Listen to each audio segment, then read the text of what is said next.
اعوذ باللہ من الشیطان الرجیم بسم اللہ الرحمن الرحیم رب اشرح لی صدری ویسر لی امری واحلل عقدۃ من لسانی یفقہوا قولی واجعل لی وزیرا من اہلی ربی زدنی علما ربی زدنی علما ربی زدنی علما آمین۔ بسم اللہ الرحمن الرحیم۔ یا ایھا الذین آمنوا، اے ایمان والو، لا تقربوا، قریب نہ جاؤ، نہیں کا صیغہ ہے، قریب نہ جاؤ، الصلاۃ، نماز کے، اور انتم، تم ہو، سکارا، نشے میں۔ آیت نمبر 43 ہے جی، نساء کی آیت نمبر 43۔ یا ایھا الذین آمنوا لا تقربوا الصلاۃ وانتم سکارا، اے ایمان والو، نماز کے قریب بھی مت جاؤ اس وقت جب تم نشے میں ہوا کرو، حتیٰ یہاں تک کہ تعلموا، تم سمجھنے لگو، جاننے لگو، ما تقولون، جو تم کہتے ہو، ولا نہ جنوباً، ناپاکی کی حالت میں نماز کے قریب جاؤ، الا، سوائے یہ، عابری سبیل، عبور کر رہے ہو تم راستے کو، عبور سے ہی ہے، عبور کا لفظ جو ہے نا اسی سے ہے، یہ عین بے دے، سوائے اس کے کہ تم راستہ طے کر رہے ہو، حتیٰ تغتسلوا، یہاں تک کہ تم غسل کر لو۔ دو حکم آئے نماز کے متعلق، پہلا آیا نشے میں ہو تو نماز کے قریب مت جاؤ، اور دوسرا حالت جنابت میں نماز کے قریب مت جاؤ، یعنی نماز ادا مت کرو۔ شراب کے متعلق یہ دوسرا حکم ہے، پہلا حکم کس میں آیا تھا؟ سورہ بقرہ میں، آیت نمبر 219۔ اللہ نے فرمایا تھا یہ آپ سے سوال کرتے ہیں شراب اور جوے کے بارے میں، آپ کہہ دیجئے ان دونوں میں نفع بھی ہے اور گناہ بھی ہے، اور ان دونوں کا گناہ ان کے نفع سے زیادہ بڑا ہے۔ تو مسلمانوں کے ایک گروہ نے تو تبھی چھوڑ دی تھی شراب نوشی، مگر لوگوں کی بڑی تعداد ابھی شراب پیتی تھی، کیونکہ شراب اس معاشرے میں بالکل عام تھی۔ اب یہ دوسرا حکم آیا غالباً 4 ہجری میں، جس میں اللہ رب کریم نے وضاحت فرما دی کہ نماز حالت نشہ میں نہیں ہوگی، کیونکہ ایسا ہوتا تھا کہ شراب کے نشے میں ہی نماز پڑھنے کے لیے کھڑے ہو جاتے، تو پھر نشے میں کیا ہوتا ہے، کچھ کا کچھ پڑ جاتا ہے۔ تو اللہ رب کریم نے یہ حکم دیا۔ بعض روایات بھی آتی ہیں اس پر کہ صحابہ کی ایک جماعت پڑھنے کھڑی ہوئی نماز، اور انہوں نے سورہ کافرون پڑھی اور اس کو الٹ پلٹ دیا، تو کسی دوسرے نے سنی تو اس نے آ کر رسول اکرم صلی اللہ علیہ وسلم سے بیان کیا، تو یہ روایت بھی آتی ہے۔ لیکن بہرحال یہ ایک عمومی مسئلہ تھا، کیونکہ کھانے کے ساتھ شراب پیتے تھے نا، جیسے اگر آپ یورپ چلے جائیں یا آپ چائنا وغیرہ چلے جائیں تو لوگ کھانا آرڈر کرتے تو ساتھ بیئر آرڈر کرتے ہیں، دس از نارمل۔ وہاں پانی نہیں ملتا، یعنی کہ پانی پینے کا رواج نہیں ہے۔ مجھے چائنا جانے کا اتفاق ہوا تو پورے یعنی ہوٹل میں جہاں بھی ہم جاتے تھے تو ہم اکیلے ہوتے تھے پانی پینے والے، سب بیئر منگواتے تھے، اور ایک نہیں، 2 2 3 3 4 4 کین منگا کے رکھے ہوتے تھے۔ تو بیئر کا نشہ ہلکا ہوتا ہے، اسی لیے کام کے دوران بیئر پیتے ہیں، لیکن جب 3 3 4 4 کین پیئیں گے تو کچھ نشہ تو چڑھے گا نا۔ تو میں وہی دیکھتی تھی کہ اتنی ایک بندہ کھا رہا ہے اور اس نے ان کے 3 بیئر کے کین آرڈر کیے ہیں، 4 آرڈر کیے ہیں، تو وہ 2 2 3 3 پی لیتے تھے یعنی کھانے کے دوران، اور 1 2 اٹھا کے جیب میں ڈال کے ساتھ لے جاتے تھے۔ آپ پارک میں گئے ہیں تو لوگ بیٹھے ہوئے ہیں، بابے بیٹھے ہوئے ہیں، اور چھوٹے چھوٹے انہوں نے رکھے ہوئے ہیں جیب میں بوٹلز یا کین، اور وہ تھوڑی دیر بعد نکالتے ہیں، چسکی لے لیتے ہیں۔ تو وہاں مجھے اس چیز کا کہ میں نے کہا اچھا یہی عرب کا بھی معاشرہ ہوگا کہ ہر کوئی نارمل بات ہے، کام پر ہے، جیسے ہمارے لوگ بچے جاتے ہیں نا پیپر وغیرہ دینے تو اپنے ساتھ بوتل رکھ لیتے ہیں، ہے نا، پیپسی لے جاتے ہیں یا جوس کی بوتل لے جاتے ہیں کہ گرمی ہے، تو بس وہاں اس کا آلٹرنیٹ انہوں نے رکھا ہوا ہے بیئر، ہر کوئی لے رہا ہے، ہر کوئی پی رہا ہے۔ تو بیئر میں نشہ ہوتا ہے، بے شک کم ہوتا ہے لیکن ہوتا ہے، اور اگر آپ ہر وقت پئیں گے تو ہر وقت مستی رہیں گے نا پھر، تو بس یہی حال ان کا تھا۔ یہ لوگ بھی کھانے کے ساتھ شراب پینے کے عادی تھے، کیونکہ ماحول تھا نا۔ تو جیسے ہی تھوڑے سے بچے بڑے ہوتے ہیں، آج بھی آپ دیکھیں یورپ وغیرہ میں تو وہ پیتے ہیں، ڈرنک کرتے ہیں، اور دس از نارمل، ان کے رواج میں شامل ہے۔ تو اس چیز کی وجہ سے سبھی پیتے تھے. تو اب دیکھیں دوپہر کا کھانا کھایا تو شراب پی تو پھر عصر کے وقت نشہ چڑھا ہوگا نا. تو یہ روایت بھی جو آتی ہے نا کہ کافرون، سورہ کافرون کو آگے پیچھے کر دی، یہ عصر کے بارے میں ہی آتا. تو اسی طرح اگر رات کو پی کر سوئے تو فجر میں ابھی نشہ باقی ہوگا، پوری طرح فریش نہیں ہوں گے. اس لیے پھر اللہ رب کریم نے کہا کہ جب تم حالت نشہ میں ہو، شراب کا نہیں کہا انتم سکارا، جب تم نشے میں ہو. سکارا نشے کے لیے آتا ہے. سکرات موت کا لفظ پڑھا ہے کبھی؟ کیا ہوتا ہے موت کا نشہ؟ موت سے پہلے انسان کی کیفیت اس طرح کی ہو جاتی ہے کہ گویا کسی نشے میں ہو، یعنی کہ اپنے آپ پر قابو نہیں نہ رہتا، بول نہیں پاتا، آنکھیں پھرنے لگتی ہیں، چڑھنے لگتی ہیں، اعضاء پر اختیار نہیں رہتا. تو یہ نشے میں بھی ایسے ہی ہوتا ہے نا. اس لیے کہا سکارا، اس لیے کہا جاتا ہے سکرات موت. تو سکارا نشہ. اب وہ نشہ شراب کا ہو یا کسی بھی چیز کا، اس وقت رب کریم نے کہا، کیونکہ صرف نشہ تب بھی صرف شراب سے نہیں ہوتا تھا. تاڑی کا نشہ ہندوستان کا قدیم نشہ ہے. تاڑ کا درخت ہوتا ہے، کبھی دیکھیں تاڑ کتنا لمبا، کبھی سنے؟ تاڑ کا درخت بہت لمبا ہوتا ہے، بہت اونچا. تاڑ پھل ہے، ویسے تو اللہ نے اس کو پھل بنایا ہے.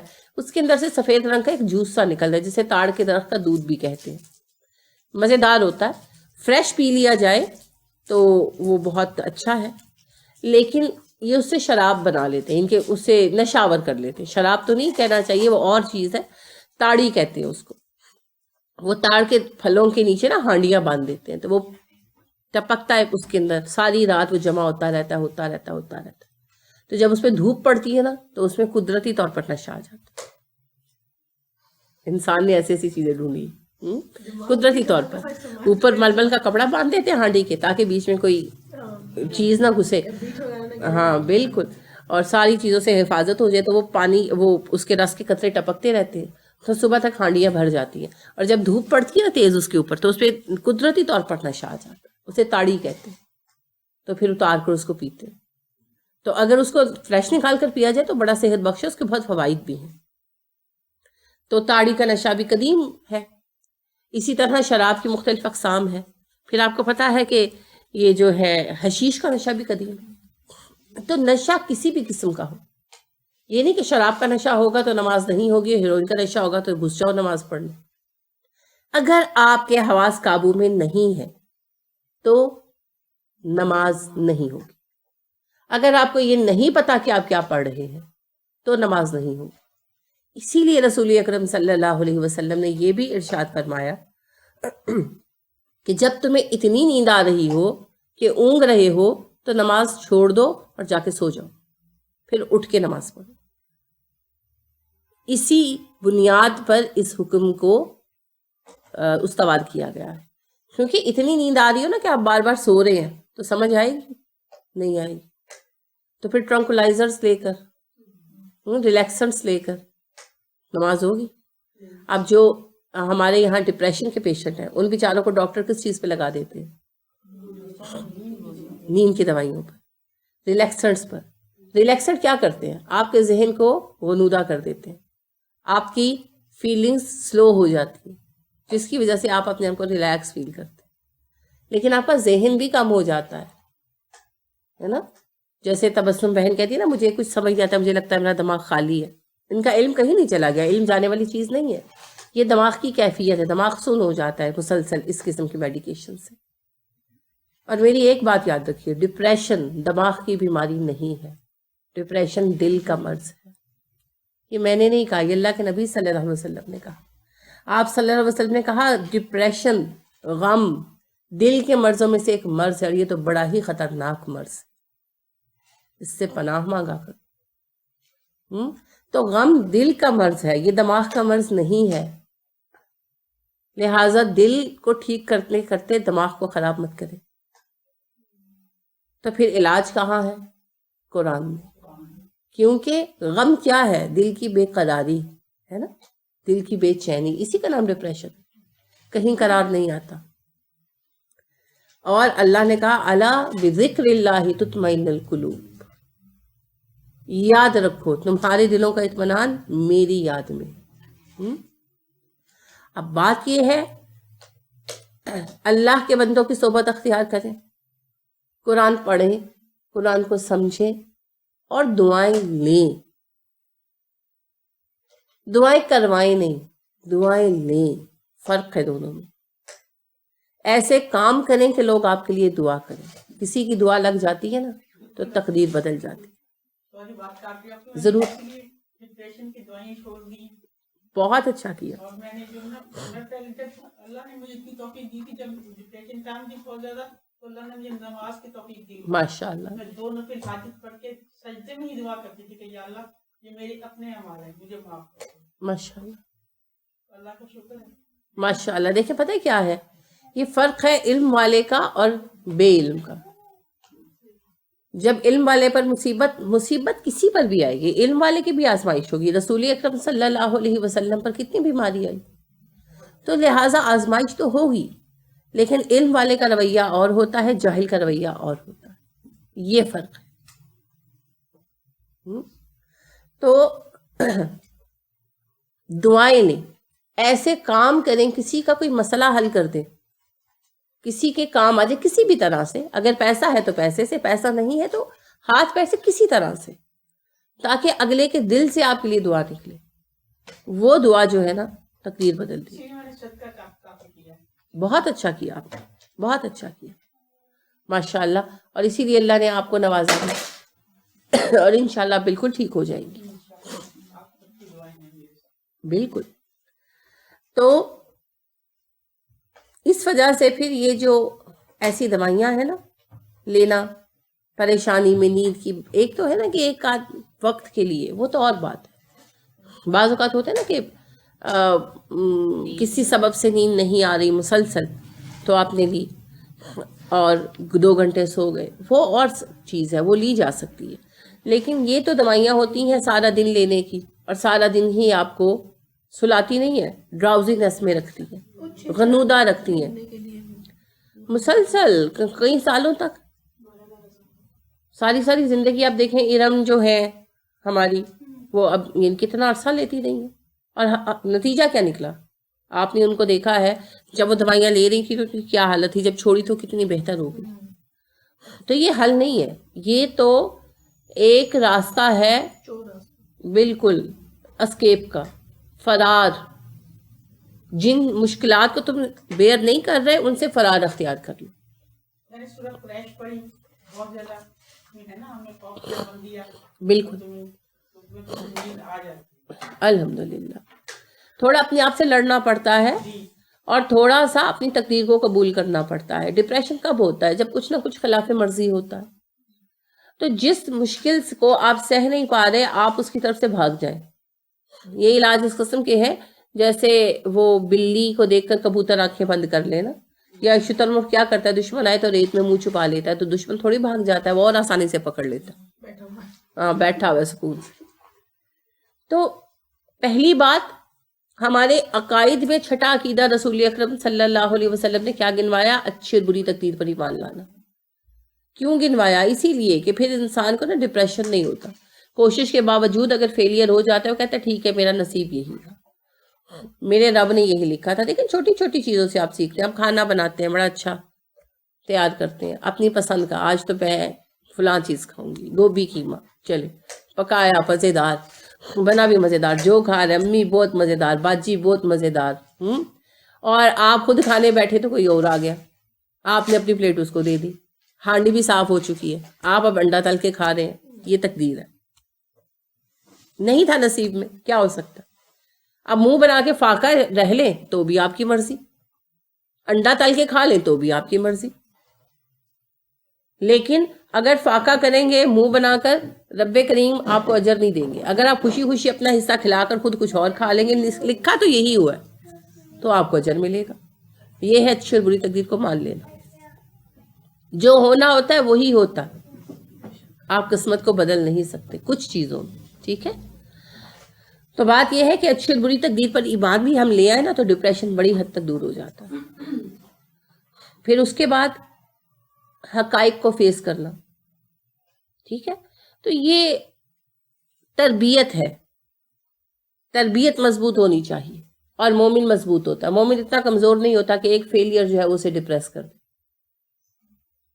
وہ کبھی بھی مایوس نہیں ہوتا, کسی حالت میں مایوس نہیں ہوتا, کیونکہ جب کچھ بھی نہیں ہو رہا نا, کچھ بھی نہیں ہو رہا بظاہر, اس وقت بھی اس کا نامہ عمل میں نیکیاں تو بڑھ رہی ہے نا. جیسے امام ابن تیمیہ کو جب قید میں ڈالا گیا تو انہیں اتنی چھوٹی کوٹری دی گئی جان بوجھ کر تنگ کرنے کے لیے, کیونکہ ان سے مطالبہ منوانا چاہ رہے تھے. تو ایسی کوٹری دی گئی کہ وہ سیدھے بیٹھ نہیں سکتے تھے, تو جھک کر بیٹھنا پڑتا تھا اور ٹانگیں بھی سمیٹ کر بیٹھنا پڑتا تھا. تو آپ دیکھیں کتنی اذیت والی کیفیت تھی نا. تو امام ابن قیم ان سے ملنے کے لیے گئے تو ان کی حالت دیکھ کر بڑے رنجیدہ ہوئے. تو انہوں نے کہا رنجیدہ مت ہو, عرصے کے بعد مجھے فراغت ملی ہے کہ میں یاد کر سکوں اللہ کو. اتنی عرصے سے تعلیمی کاموں میں اتنا بزی تھا کہ مجھے وقت ہی نہیں مل رہا تھا. میں بہت آرام سے ہوں, مجھے کوئی پریشانی نہیں ہے. تو حافظ ابن قیم کہتے ہیں کہ ہم بہت پریشان تھے, کیونکہ استاد تھے ان کے علامہ ابن تیمیہ. تو کہتے ہیں کہ ہم اپنے استاد صاحب کی اس تکلیف سے بہت پریشان تھے. ہم پریشان ہو کر جاتے مگر استاد صاحب کو دیکھ کر ہمیں نئی ہمت ملتی, وہ ویسے ہی تر و تازہ نظر آتے. حالانکہ ان کو وہ کہتے ہیں جان بوجھ کر جو ہے تذلیل ان کی جاتی, سختی سے بلایا جاتا. حکم تھا کہ بھئی اتنا مجبور کرو کہ مان جائے, لیکن وہ نہیں مانے اس بات پہ. تو کیوں, کہاں سے یہ ہمت آ رہی تھی؟ ہمت کا سر چشمہ یہی تھا کہ مجھے قید کر دیا ہے, مجھے پڑھانے سے روک دیا ہے, میرے سارے راستے بند کر دیے ہیں, لیکن جو میں صبر کر رہا ہوں اس کا اجر لکھا جا رہا, تو میں کسی نقصان میں اس وقت بھی نہیں ہوں. بالکل آپ صحیح کہہ رہے ہیں, قوت ایمانی ہی کہتے ہیں اسے. لیکن قوت ایمانی ہے کیا؟ ایک لفظ نہیں ہے یہ ایک عقیدہ ہے. عقیدہ کیا ہے؟ عقیدہ یہ ہے کہ اگر مجھے مجبور کر دیا گیا فزیکلی, میں پھنس گیا, میں کچھ بھی نہیں کر سکتا, تو صبر تو کر سکتا ہوں, اس صبر کا اجر تو لکھا جائے گا نا. میرے واویلا کرنے سے تو کچھ نہیں ہوگا. میری کمزوری سے میرا دشمن خوش ہوتا ہے تو میں اپنی کمزوری کیوں دکھاؤں؟ میرا رب میرے صبر سے خوش ہوتا ہے, میں پھر صبر کروں گا. مایوسی کا سبب نہیں ہے نا. دنیاوی نقطۂ نظر سے اگر آپ دین کے اس ایسپیکٹ کو چھوڑ دیتے, اس پہلو کو چھوڑ دیتے ہیں, تو دنیاوی نقطۂ نظر سے اس وقت پھر آپ کو کوئی راستہ نظر نہیں آتا. لیکن حقیقت یہ نہیں ہے. اسلام یہی تو سکھاتا ہے کہ مومن آخر وقت تک اللہ کی نظروں میں ہے. جس وقت سب کچھ رستے بند ہو گئے, عمل کا کوئی راستہ باقی نہیں رہا, قید کر دیے گئے, ہاتھ پیر بھی باندھ دیے گئے, منہ بھی باندھ دیا گیا, ذکر بھی نہیں کر سکتے, تو صبر تو اس وقت بھی کر سکتے ہیں نا, اور اس وقت کے صبر کا اجر بھی لکھا جائے گا آخر وقت تک. تو پھر جب وہ اجر ضائع نہیں نہ ہوتا تو درجات بلند ہوتے. تو مومن کے لیے تو عمل کا راستہ کھلا ہے, تو پھر مومن کو ڈپریشن نہیں ہوتا. جو آج ہمارے لوگوں کو ڈپریشن کثرت سے ہو رہا ہے نا, اس کا سبب دو ہے. ایک تقدیر کا تصور نہ ہونا کلیئر, اللہ کے احکامات کا, اور دوسرا اجر اور صبر کا تصور نہ ہونا. ٹھیک ہے, دوسرے لفظوں میں آپ آسان لفظوں میں کہہ سکتے ہیں ایمان کی کمزوری. لیکن جب آپ ایمان کی کمزوری کہتے ہیں کچھ سمجھ نہیں آتا. صبر اور اجر کا تصور نہیں ہے. اس وجہ سے جب کچھ نہیں کر سکتے, واقعتاً مجبور ہو گئے, تو پھر صبر کریں. ٹھیک ہے, اللہ تعالیٰ کی رحمت سے کبھی مایوس نہیں ہونا چاہیے. لا تقنطوا من رحمت اللہ. بالکل صحیح کہا آپ نے. اور اللہ رب کریم کی دی ہوئی صلاحیتوں کو خراب نہیں کرنا چاہیے. تو یہ دوائیاں جو ہے نا, یہ صلاحیتوں کو خراب کرتی ہیں, اس لیے ان سے اجتناب جہاں تک ممکن ہو کرنا ضروری ہے. ٹھیک ہے, تو کوئی بھی ایسی دوائی, کوئی بھی ایسی چیز جو انسان کو ذہنی طور پر معطل کر دے, اس کا استعمال بلا سبب جائز نہیں ہے, ایک بات. اور دوسری بات, اگر ایسی دوائیاں, ایسی چیزیں استعمال کر رہے ہوں اور حواس قابو میں نہ ہو تو نماز نہیں ہوتی. ٹھیک ہے. اچھا جی, اللہ رب کریم نے ارشاد فرمایا, جب تک تم جان نہ لو کہ تم کیا کہہ رہے ہو, نماز نہیں ہوتی. کیا اس سے یہ مفہوم نکلتا ہے کہ جو نماز کا مطلب نہیں سمجھتا اس کی نماز نہیں ہوتی؟ ایک لحاظ سے نکلتا ہے، جی کہیے۔ ہم لوگ ترجمے سے نماز نہیں پڑھتے، ہم ہم ایز اے روٹین میں ہی پڑھتے چلے جاتے ہیں۔